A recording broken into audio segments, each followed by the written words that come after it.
Então, vamos iniciar pela segunda vez.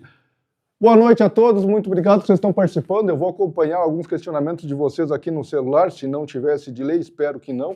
Essa transmissão é ao vivo, mas o objetivo era fazer um vídeo contextualizando a nossa agricultura, contextualizando o que está acontecendo nesse nosso momento, como o sistema produtivo tem funcionado e principalmente trazendo um pouco de informação, uso até o termo luz. Às vezes a luz vem através de críticas, às vezes vem através de apontamentos e algumas certezas daquilo que nós vimos que está dando certo. Primeiro ponto, até vou sentar nesse momento aqui, quando fala-se de produtor rural, eu coloquei assim, ó, produtor adquire insumos através de pacotes. Esse é uma realidade. Muitos produtores necessitam de pacotes para adquirir os insumos. Então, nosso sistema produtivo ele se baseia de que forma? O produtor ele vai lá e faz um pedido em um canal privado, numa cooperativa, enfim, e faz uma programação de safra.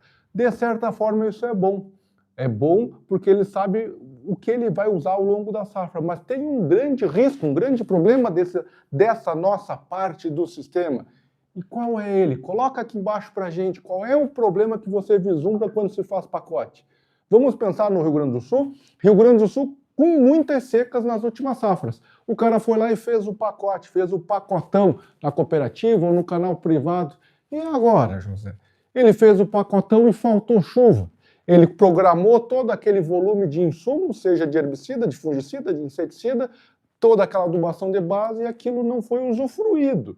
Então tem o lado ruim da questão do pacote. E outra situação, e eu vou deixar para falar na parte de produtos e na parte da questão principalmente de empresas, cooperativas, revendas ou mesmo as próprias multinacionais, eu vou fazer uma crítica a respeito dessa parte do sistema, eu vou deixar mais para frente. Se tu não segue, se tu não acompanha, se tu não se inscreveu no canal do José aqui no YouTube, por favor, esse é o momento de se inscrever. Olha só, a questão do produtor rural, outra questão importante é que ele precisa de parceiros. E esses parceiros, normalmente, esse parceiro ele vem através da aquisição de insumo. Hoje eu vejo que a gigantesca maioria dos produtores, eles têm seus parceiros nas compras de insumos, nas compras de máquinas agrícolas, e a assistência ela vem de forma pejorativa, a palavra é essa. A assistência é pejorativa, ela vem de forma secundária. Ele compra uma máquina, ele ganha uma assistência para regular a máquina. Ele compra um insumo, um adubo, ele ganha uma assistência para posicionar aquele adubo, aquela adubação. Ele compra um fungicida, ele ganha assistência para posicionar o fungicida. Qual é o problema? O problema nesse nosso sistema é que a grande maioria dos produtores hoje trabalham com cotação através de WhatsApp.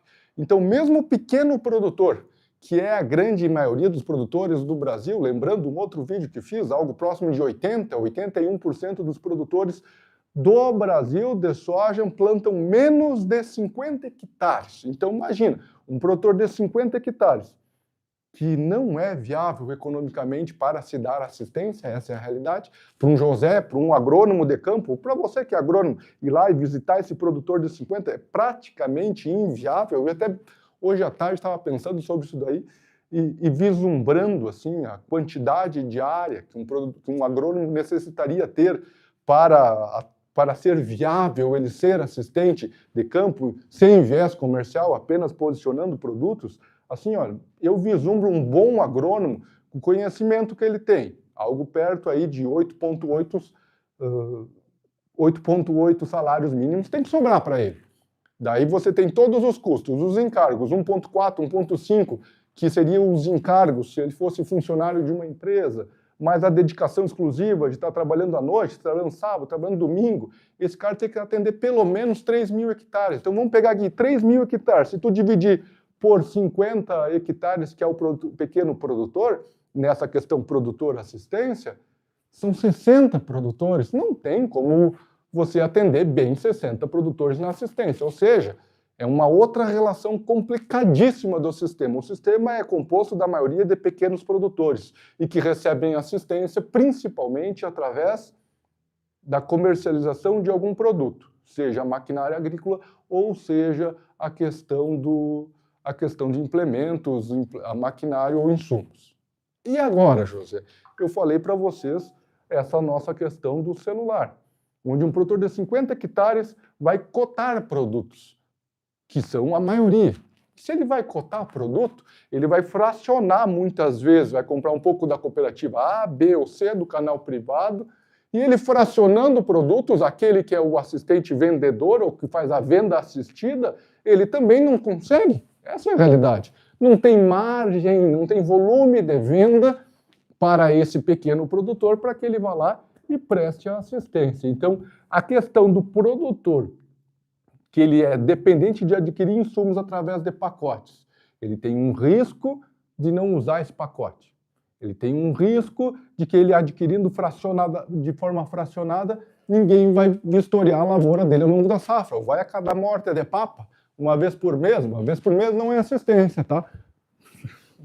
Tira isso da tua cabeça. Uma vez por mês não é assistência. Não tem como acertar. Aí sim é arriscar. Aí você faz a programação ali, a receita de bolo, segue calendário e tchau. E a valorização?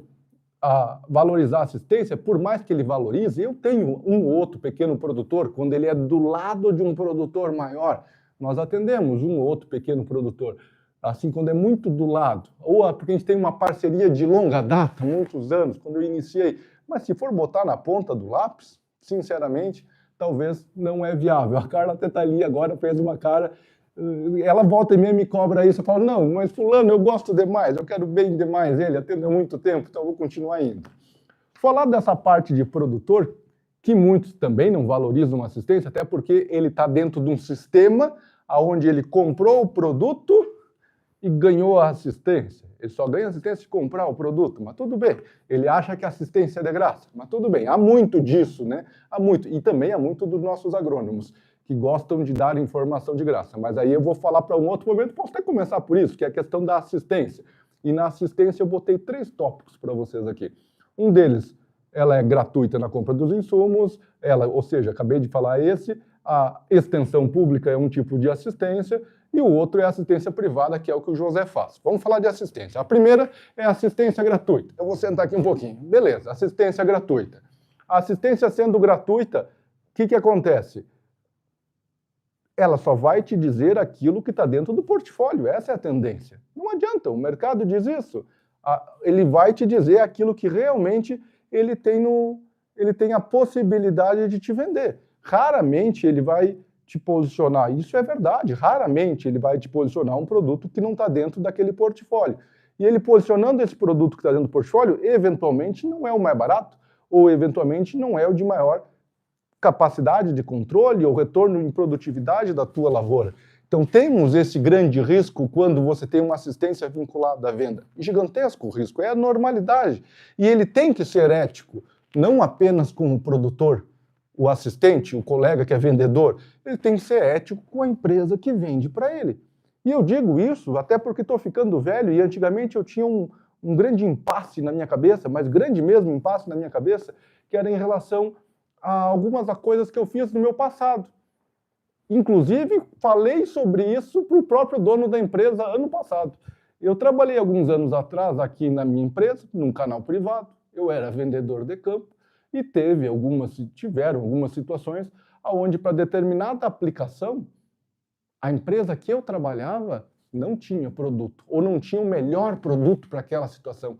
E eu acabei posicionando produtos de terceiro. Se você olhar de forma mais abrangente, o José fez a coisa certa. Hoje, depois de alguns anos, eu vejo que não é bem assim. José não fez a coisa certa para todos os lados. É aquela história que para tudo tem um lado da história. Passado um tempo, o José hoje é um pequeno empresário, novamente, não é a primeira vez que tem funcionários, que tem pessoas que trabalham comigo. Nós temos uma empresa hoje de assistência aqui em Lagoa Vermelha, que nós temos o aplicativo, nós temos o laboratório, então temos um grupo aí de 8, 9 pessoas que trabalham com a gente. E eu fico pensando, mas peraí, e se o meu funcionário pegasse um dos nossos carros e fosse fazer coisa para outra empresa, o que eu ia pensar? Ele estaria sendo ético comigo? Não estaria sendo ético comigo. E aí que eu falei, eu vou dizer o nome, para o Poleto, no ano passado, numa reunião, uma janta da Estara, do lançamento da Eva, e eu falei para ele, olha, Poleto, eu via isso e achava que eu estava sendo ético com o produtor, e hoje eu vejo que não. que eu posso, de certa forma, até estar sendo ético com o produtor, mas e a ética com a empresa? A ética com a empresa que paga o salário, que paga a comissão, que paga o combustível, que paga teus treinamentos. Cadê essa parte da minha ética? Hoje eu vejo que eu fui falho. Eu estava realmente pensando de forma correta, olhando ao produtor, mas e a ética com quem estava pagando os meus honorários? Eu não estava sendo ético. Aí é que está a grande complicação da jogada, é que chega num determinado momento, você querendo por bem ou por mal, você não consegue ser ético com todo mundo. Eu optei, na época, em ser ético com um produtor. Tem um produtor, eu conto, vou falar nome também, Matheus, a gente atende o Matheus Pazin já há muito tempo, ele contou para mim, olha, o Gustavo Sgarbossa, que é outro produtor que eu atendo, chegou para ele e falou, olha, ele me chama de Alencar, ele falou, o Alencar, anos atrás, ele chegou para mim e disse, use Fox, porque para essa situação o Elatos não vai conseguir segurar. Dei o nome aos bois, dei o nome das pessoas para vocês. Ou seja, ganhei produtores porque eles viram que na minha cabeça eu estava vislumbrando o resultado da lavoura. Mas hoje eu vejo que a ética é complicada. E sim, falhei com a empresa que eu trabalhava, tanto que um período de tempo depois, não sei quanto tempo depois, virei o consultor privado. Antes de falar da consultoria privada, tem a extensão rural, que muitos defendem, eu sou um que defendo, mas aí eu pergunto para vocês, quantos de vocês veem um carro da EPAG, da EPAMIG, um carro da Emater, aqui do Rio Grande do Sul, enfim, um carro de uma instituição pública rodando todo santo dia na região de vocês, atendendo produtores? Quantos veem? Não estou dizendo que o serviço deles não é bom, porque eles não têm a capacidade de atender os milhares, mais de 230, mais de 250 mil produtores de soja que nós temos no Brasil. Ou seja, a assistência pública existe, mas ela é voltada muito mais para uma burocratização, ou muito mais para um pequeno, para uma agricultura de subsistência, e isso complica demais a jogada. Então, apesar de assistir, ela é ínfima. A palavra real é essa. A assistência pública, através de extensão, através de órgãos públicos, é muito pequena. Sobra o quê? Sobra a assistência privada e aí complica bastante por um lado e facilita por outro.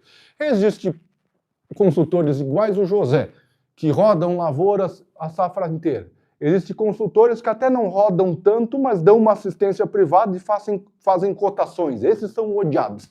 Essa é a realidade. Esses são odiados pela cooperativa, são os que fazem a cotação são odiados por cooperativa, por canal privado, são odiados pelas multinacionais. Normalmente eles somem do mercado, porque daí como eles estão fazendo cotação, são boicotados por nós, pelos colegas, pelos agrônomos, boicotam. Às vezes o produtor boicota, o produtor. Pá, mas peraí, José, você está me dizendo que o produtor boicota um agrônomo que está dando assistência e que ainda faz cotação? Sim, aconteceu comigo.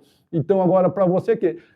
Talvez eu tenha algum dos meus produtores assistindo essa live, e é verdade, eu tive produtores que eu fazia cotação, entregava para ele, olha, cotava com, nossa, mais de 20 empresas, chegava para ele e entregava, tá aqui, ó, esse aqui é o melhor, vamos lá comprar, vamos lá no sentido, vai lá e compre. O que ele fazia? Ele pegava aquela lista, entregava para quem ele queria comprar, para quem ele tinha afinidade de comprar, e dizia, ó, eu tenho a tal preço.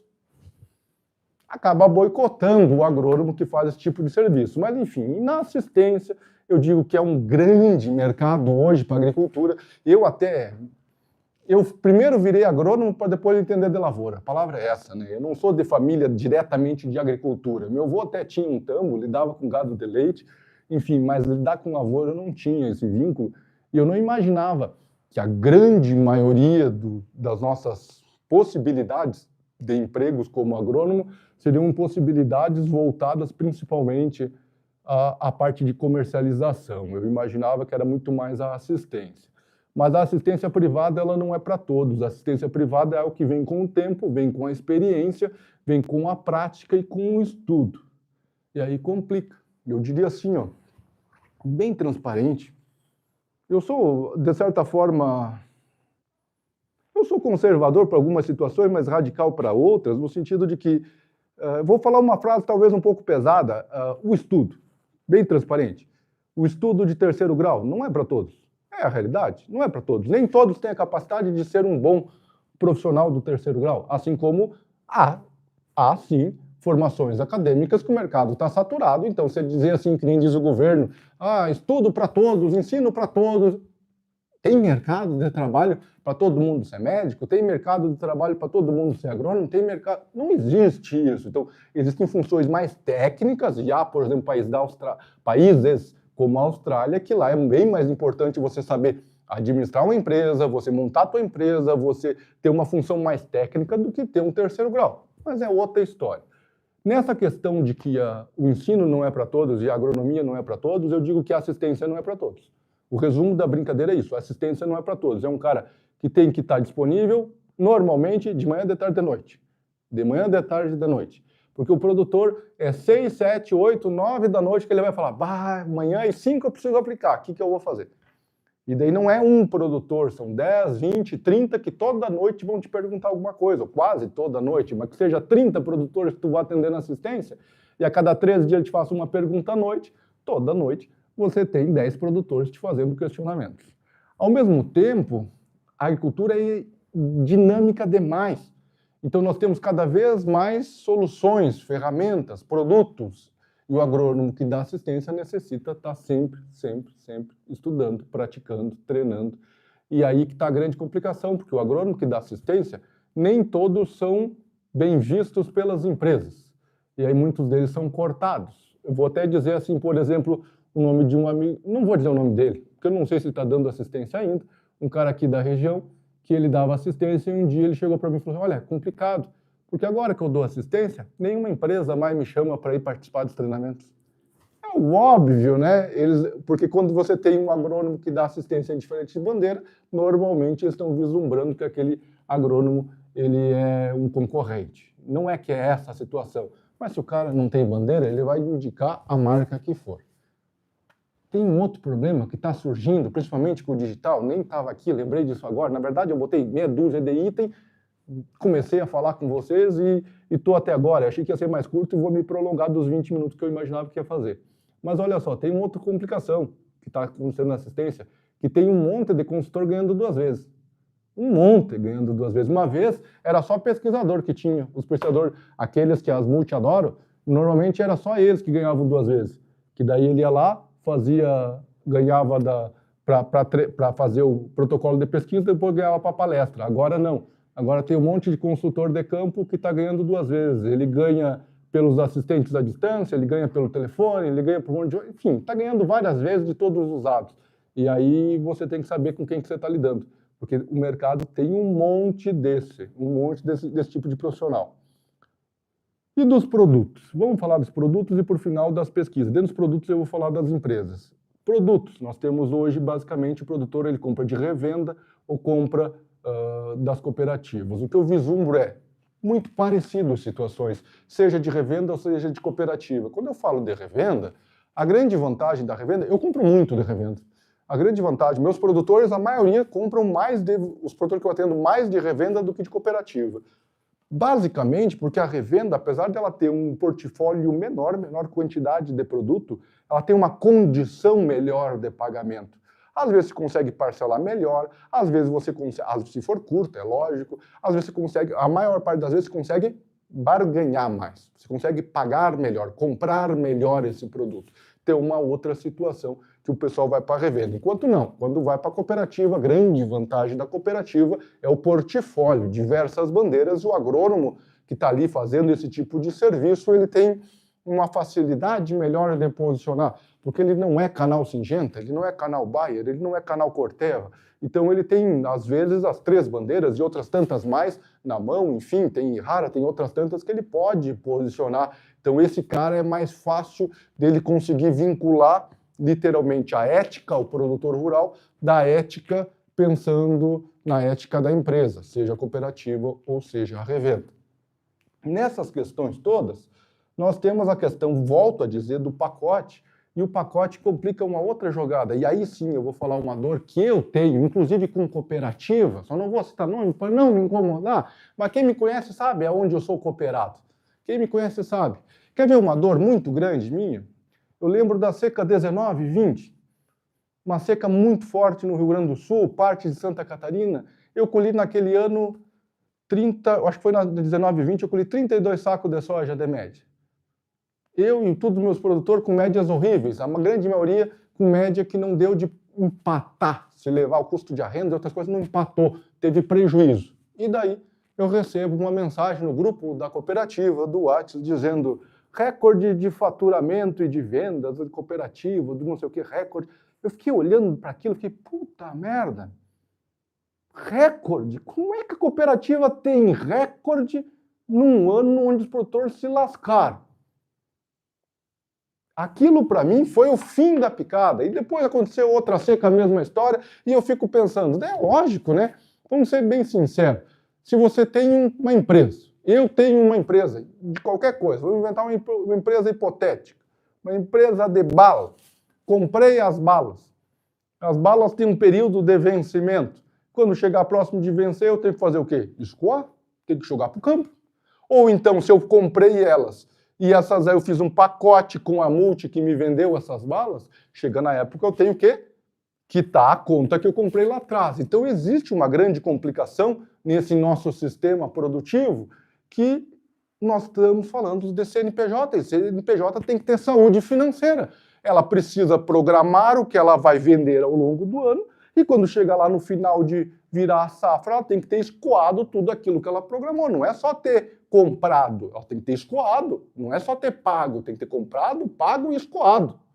Porque senão ela tem o risco de sobrar para o outro ano e ao mesmo tempo do produto vencer.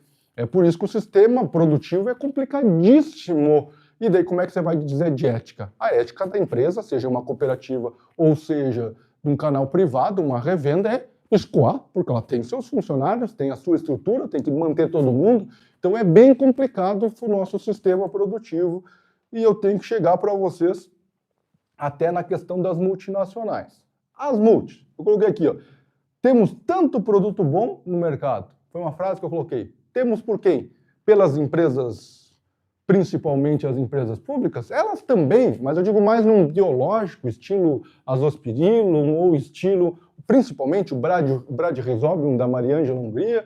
Então, beleza, temos sim a questão de produtos fitossanitários por causa da nossa assistência pública, das nossas empresas públicas, vamos falar assim. Mas, sinceramente, Roundup, Fluazinam, vamos falar de qualquer herbicida, inseticida, vamos falar do químico de verdade, vamos falar da maior parte das genéticas que vieram, da soja RR, da Intacta, da Enlist, vieram da onde?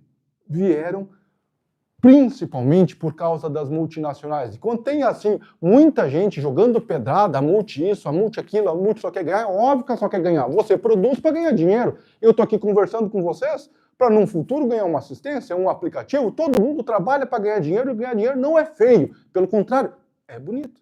E as empresas, as multinacionais, realmente trouxeram muita tecnologia à agricultura, mas muita mesmo, de forma indiscutível, que fique claro, e até muitos falam que eu, às vezes, falo mal delas. Não é falar mal, é que eu tenho a visão de que esse produto para aqui funciona, para ali não funciona. E como eu não tenho bandeira, eu posso dizer abertamente, muitos têm vontade, mas não podem falar desse tipo.